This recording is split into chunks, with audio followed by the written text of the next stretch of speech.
প্রকাশ করেছিলেন সাবেক প্রধান বিচারপতি মুস্তফা কামাল। তৃতীয় অপশনে গেলে তা হবে বিপজ্জনক এবং তাতে ঝুঁকি বেশি। 90-এর মতো রাজনৈতিক সমঝোতা ছাড়া তৃতীয় অপশনে গেলে আগামী নির্বাচন যে অবাধ ও সুষ্ঠু হবে না তা এখনই বলা যেতে পারে, বরং সেই নির্বাচন হবে 2008 সালের নির্বাচন স্টাইলে। ভারতের সাবেক রাষ্ট্রপতি প্রণব মুখার্জির বই থেকে স্পষ্ট যে 2008 সালের নির্বাচন ছিল নিয়ন্ত্রিত নির্বাচন, কন্ট্রোল ডিরেকশন। ফখরুদ্দিন মঈনুদ্দিন সরকারের নিরাপদ প্রস্থানের সেফ এক্সিটের জন্য, তাদের মেয়াদ ও চলমান কর্মের বৈধতার জন্য একটি দলের সাথে পর্দার আড়ালে গোপন আতাতের ফলে 2/3 আসন আনতে হতো। 2/3 আসন পাবে কিনা এই নার্ভাস থেকে বেশি চাপ দেয় বিএনপির আসন একেবারে 30-এর কোটায় নিয়ে আসা হয়েছিল।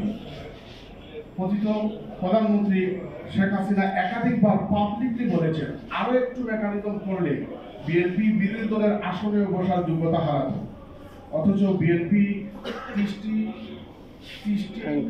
পরিমাণ আসন পাওয়ার মতো দল ছিল না। 2008 সালের নির্বাচন ছিল ম্যানেজ ডিরেকশন। তার আরেকটি প্রমাণ হলো ব্রিগেডিয়ার বাড়ি সম্প্রতি সোশ্যাল মিডিয়ায় দেয়া দীর্ঘ সাক্ষাৎকার।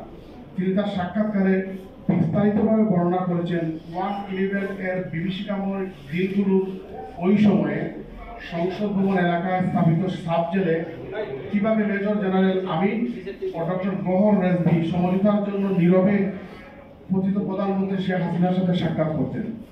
প্রণব মুখার্জির বই এবং ব্রিগেডিয়ার অবসরভুক্ত বাড়ির সোশ্যাল মিডিয়ায় দেয়া দীর্ঘ সাক্ষাৎকার এবং সাবেক প্রধানমন্ত্রী শেখ হাসিনার স্বীকারোক্তিমূলক এভিডেন্সই হচ্ছে সমর্থনমূলক প্রমাণ, করোবোরেটিভ এভিডেন্স।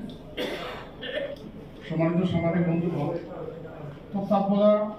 অন্তর্বর্তীকালীন সরকারের উচিত অবিলম্বে সংবিধান সম্পর্কে তারা কি করতে যাচ্ছে তা জাতিকে সবিস্তারিতভাবে জানানো। সকল গণঅভ্যুত্থান থেকে ম্যান্ডেট প্রাপ্ত অন্তর্বর্তীকালীন সরকার সংবিধান নিয়ে যাই করবে, জনগণ তাদেরকে ওভারওয়েলমিং সাপোর্ট দেবে। অন্যথা দেরি করা ঠিক হবে না। দেরি করলে গণঅভ্যুত্থান থেকে সৃষ্ট মোমেন্টাম আস্তে আস্তে হ্রাস পাবে। জাতি সংবিধান নিয়ে অনেকটা দুরাশার মধ্যে আছে। এই দুরাশায় সৃষ্টি করে গুজব, কানকথা ও উৎকণ্ঠা। যে যাই বলুন, পরিবর্তিত পরিস্থিতিতে রাষ্ট্রকে মেরামত ও দেশকে অবারিত সম্ভাবনার দিকে নিয়ে যাওয়ার জন্য আমাদের দরকার নতুন যুগোপযোগী, আধুনিক এবং গতিশীল সংবিধান। ধন্যবাদ।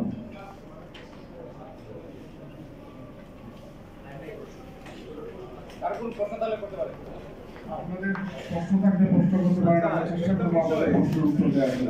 আপনারা আধুনিক এবং গতিশীল সংবিধান আপনাদের ফর্মুলাটা কি? ঠিক আছে, আমরা মনে করি বাংলাদেশের সামনে একটা অবাধ সম্ভাবনাময় সুযোগ আসবে। এখন সংবিধান হচ্ছে একটা সর্বোচ্চ আইনের লিখিত একটা দলিল, দেশ কিভাবে চলবে এবং সময়ের সাথে সাথে অনেক কিছু চেঞ্জ হয়। যে সংবিধান 72 সালে রচিত হয়েছিল, অবস্থা, সময়, যুগ অনেক কিছু পাল্টিয়েছে। সুতরাং আমরা মনে করি আধুনিক, এখন হচ্ছে গ্লোবাল ভিলেজের সময়, আধুনিক বিশ্বে সময়ের সাথে অবাধ সম্ভাবনাময় দিকটাকে সামনে রেখে জনগণের মৌলিক অধিকার সংরক্ষণ করে একটা সুন্দর যুগোপযোগী সংবিধান ঘোষণা করা। আমরা বর্তমান সরকারকে আমাদের পক্ষ থেকে, আমাদের অবস্থান থেকে সর্বোচ্চ সহযোগিতার আশ্বাস দিচ্ছি এবং আমরা সহযোগিতা করতে চাই। দেশ